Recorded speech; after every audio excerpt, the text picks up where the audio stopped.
दुनिया से विलुप्त हुए कुछ ऐसे जानवर जिनकी आवाज आपको जीवन में एक बार जरूर सुननी चाहिए। Number 1, Tasmanian tiger. यह एक प्रकार का टाइगर का प्रजाति था।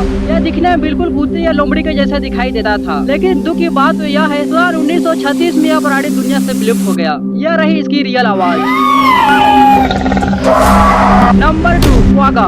यह एक जेब्रा का ही वेरिएंट था, जो आधा घोड़ा और आधा जेब्रा की तरह दिखाई देता था और इंसानों के शिकार के चलते यह इस दुनिया से विलुप्त हो गया। ये रही इसकी आवाज।